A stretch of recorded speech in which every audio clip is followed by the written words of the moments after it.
GHMC వార్డుల విభజనలో గందరగోళం నెలకొంది. వార్డుల విభజనపై ప్రజల నుంచి ఫిర్యాదులు, అభ్యంతరాలు స్వీకరించడం లేదు.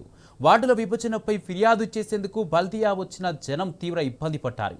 వార్డుల విభజనపై ఫిర్యాదులు స్వీకరించాలని హైకోర్టు ఆదేశించినా రేవంత్ సర్కారు లెక్క చేయలేదు.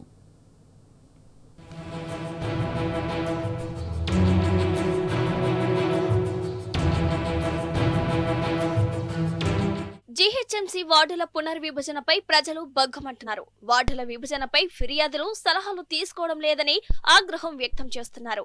తమ అభ్యంతరాలు తీసుకోవాలని హైకోర్టు ఆదేశాలు జారీ చేసినప్పటికీ పట్టించుకోవడం లేదని ధ్వజమెత్తారు.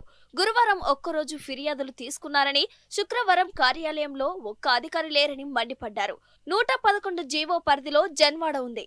అభివృద్ధికి ఆమడ దూరంలో నిలిచింది. గ్రేటర్లో కలపడంపై స్థానికులు తీవ్రంగా వ్యతిరేకిస్తున్నారు. తమకు సమస్య వస్తే ఎవరికి చెప్పాలో తెలియటం లేదని ఆగ్రహం వ్యక్తం చేస్తున్నారు.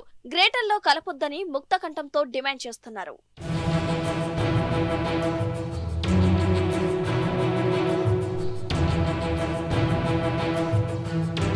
జీహెచ్ఎంసీ మహా గ్రేటర్ హైదరాబాద్ గా మారడంతో తీవ్ర అభ్యంతరాలు వస్తున్నాయి. తమ సమస్యల పరిష్కారం ఆలస్యం అవుతోందని శివారు ప్రాంత ప్రజలు ఆందోళన చెందుతున్నారు.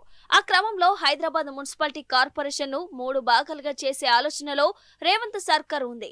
పలు డిమాండ్లు తెరపైకి వస్తున్నాయి. 3 కార్పొరేషన్లు చేస్తే సికింద్రాబాద్ జిల్లాగా ఉన్న ప్రాంతాన్ని లష్కర్ కార్పొరేషన్ గా చేయాలని లష్కర్ సాధన సమితి డిమాండ్ చేస్తుంది. మెజారిటీ ఆదాయం ఇక్కడి నుంచి వస్తోందని చెబుతోంది. లష్కర్ కార్పొరేషన్ ఏర్పాటు చేయాలని మాజీ మంత్రి తలసాని శ్రీనివాస్ యాదవ్ ప్రభుత్వాన్ని డిమాండ్ చేశారు.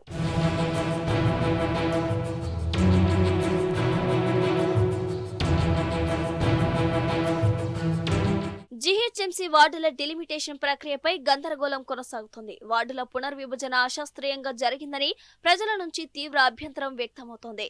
ఫిర్యాదు చేసేందుకు జీహెచ్ఎంసీకి వస్తే పట్టించుకునే నాదుడే లేడని దుమ్మెత్తిపోస్తున్నారు.